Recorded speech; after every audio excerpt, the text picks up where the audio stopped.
संजय सिंह की गिरफ्तारी हुई है। ईडी का एक्शन होना, ये बहुत ज़्यादा लोग इसको देख रहे हैं। अब आप आंकड़े देख लीजिए, पिछले 5-7 सालों में ईडी का जो एक्शन हुआ है, सो कॉल्ड एक्शन, ये 95% उन लोगों के ऊपर है जो केंद्र सरकार के खिलाफ में हैं। 95% वो लोग हैं जो भाजपा के विरोध में हैं। उन पर जो सो कॉल्ड एक्शन है, कितना जायज़ है कितना नहीं है, जनता इसको देख रही है। लेकिन ये बात बिल्कुल सच है कि चुनाव से ठीक पहले इस प्रकार की कार्रवाई जब होती है तो बड़े सवाल उठते हैं कि मंशा क्या है, ऑब्जेक्टिव क्या है। ये इन्वेस्टिगेटिव एजेंसी है या एक सरकार का एक जरिया है दबाव बनाने का, प्रेशर क्रिएट करने का। लगातार जो विपक्ष के नेताओं के ऊपर केसेस हो रहे हैं, छापे पड़ रहे हैं, रेड्स हो रही हैं, इनकम टैक्स की, सीबीआई की, ईडी की, ये कहीं ना कहीं सवाल को जन्म देते हैं कि ये हो क्यों रहा है चुनाव से ठीक पहले। और विशेष रूप से अपराधियों के, मतलब विरोधियों के ऊपर, जो सत्ता से जुड़े लोग हैं, उन पर कभी कोई जांच नहीं होती, कोई छापे नहीं मारे जाते, कोई नोटिस नहीं मिलता उनको। तो ये बड़ा एक, मुझे लगता है पब्लिक इसका संज्ञान ले रही है। अब कानून के दायरे में रहकर क्या परिणाम निकलेंगे मैं नहीं जानता हूँ, लेकिन परसेप्शन ये बना हुआ है कि केंद्र सरकार पूरी ताकतों का इस्तेमाल कर दबाव बनाकर विरोधियों को सबक सिखाने के मूड में है। लेकिन पब्लिक जो मतदाता है सब बातों को समझता है और मुझे लग रहा है कि 2024 में सही निर्णय पब्लिक लेगी इस देश की। अच्छा, एक आपके भाषणों में एक चीज़ आ रही है कि हिंदू मुस्लिम मंदिर मस्जिद, अयोध्या, पाकिस्तान जैसी बातें जो हो रही है, क्या आपको लगता है कि भाजपा जो है, मैं तो ऐसा मानता हूँ कि भारतीय जनता पार्टी को इस देश के लोगों ने पूर्ण बहुमत की 2 सरकारें बनाकर दी, 14 में और 19 में। अब इन 9.5 सालों में जो उनकी रिपोर्ट कार्ड है उस पर चर्चा करने का मैं समझता हूँ उनके नेता नहीं चाहते हैं।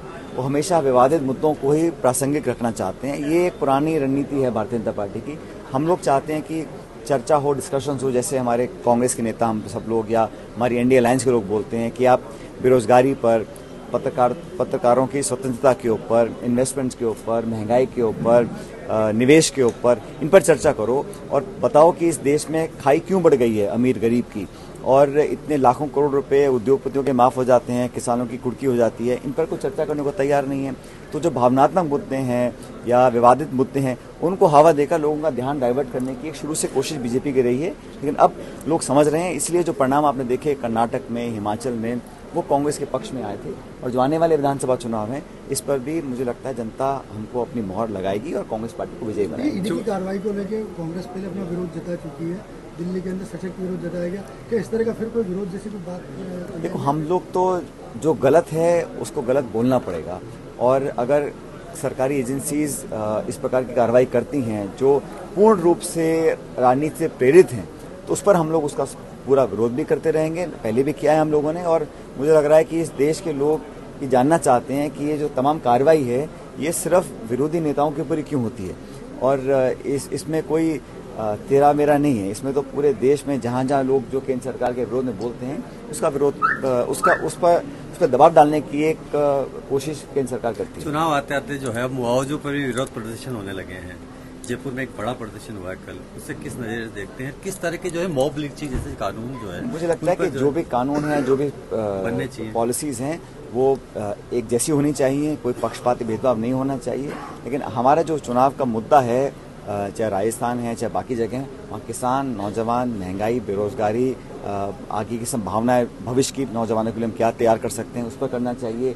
एक विजन रोड मैप होना चाहिए। उसके अभाव में मैं समझता हूँ कि जो चर्चा और डिबेट्स हैं वो बहुत ज़्यादा सार्थक नहीं है, और जो पब्लिक इश्यूज हैं उस पर ही चुनाव लड़े जाने चाहिए। कल नड्डा जी जयपुर में थे, उन्होंने कहा कि गहलोत साहब का समय आप पे निगाह रखने में ज़्यादा बीता है।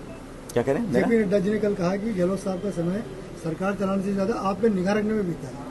अब तो निगाह मेरे को लगता है कि बीजेपी को रखनी चाहिए वसुंधरा जी के ऊपर कि वो क्या करेंगे नहीं करेंगे। आपस में इतना खिंचाव है, टिकटों में जो झगड़े चल रहे हैं, और अपने आप को एक पार्टी विद डिफरेंस कहने वाली बीजेपी, वहाँ पे क्या हाल हो रहे हैं आप सब जानते हैं। ये उनका अंदरूनी मामला है, मैं टिप्पणी नहीं करूँगा ज़्यादा। लेकिन मैं इतना जानता हूँ कि टिकट किसी को भी दें, लेकिन जनता देखेगी संगठन क्या है, विचारधारा क्या है, नेता कौन है और किस दिशा में प्रदेश को जाना चाहते हैं। उस संदर्भ में कांग्रेस हर बार बीजेपी को हरा सकती है। विदुड़ी आज आ रहे हैं, कितना चमत्कार कर पाएंगे?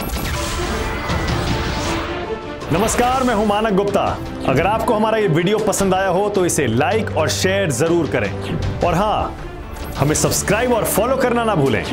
ताकि आप देश और दुनिया की कोई खबर मिस ना करें। तो जुड़े रहिए हमारे साथ और देखते रहिए News 24।